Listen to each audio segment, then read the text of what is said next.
بالذكاء الاصطناعي باش نحاولوا نحركوا تصاور القديمة للبلاد العربي بصفاقس. بعد الحلقة الأولى أكثر سؤال وطلب جانا هو هل ممكن الفيديوهات يصيروا بالألوان؟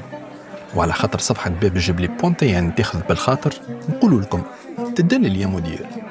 وهكا تخيل روحك في البلاد العربي بصفاقس أواخر القرن 19 وأوائل القرن العشرين في سوق الحدادين والنجارين اللي هما من أقدم أسواق المدينة.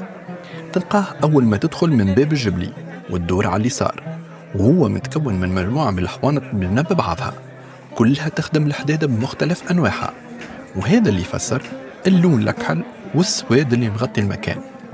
وشكون ما يستحقش الحديث في هيك الزمان وكل زمان.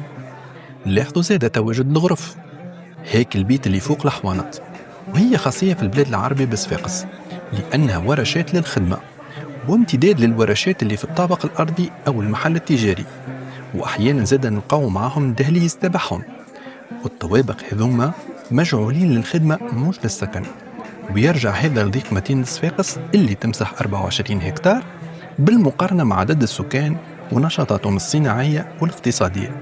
تصور السوق أكثرهم زينهم صومعة جامع سيدي بوشويشة المشهورة جدا رغم بساطتها، الجامع اللي يجي أول النهج ومنسوب لسيدي علي بوشويشة أحد أحفاد سيدي علي الكراي حسب الروايات، وكان مرابط مكان الجامع ومسؤول على حلين وتسكير الباب.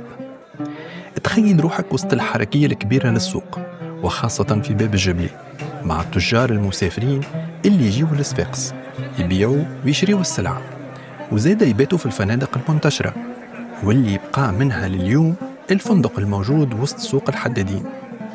ومع ظهور وسائل النقل الحديثة واتساع المدينة الحاجة إلى الفندق نقصت واختفت تدريجيا، الشيء اللي يخلي الحدادة يدخلوا للفندق ويحولوه لمصنع كبير، ووصل لحالة كارثية من الفوضى حتى يجي عام 2006 والبلدية تقرر تحويله لفضاء ثقافي مزيان ويخرج الحدادة إلى مكان مهيأ خارج المدينة. حكايتنا ما زالت طويلة والنهج اللي باش نزوروهم إن شاء الله ما زالوا برشا. تابعونا وما تبخلوش علينا بملاحظاتكم ودعمكم. إن شاء الله نكون وفقنا في محتوى هذا العام ونوعدوكم يتواصل العمل بعد رمضان أفكار جديدة. عيدكم مبروك وكل عام وأنتم بخير.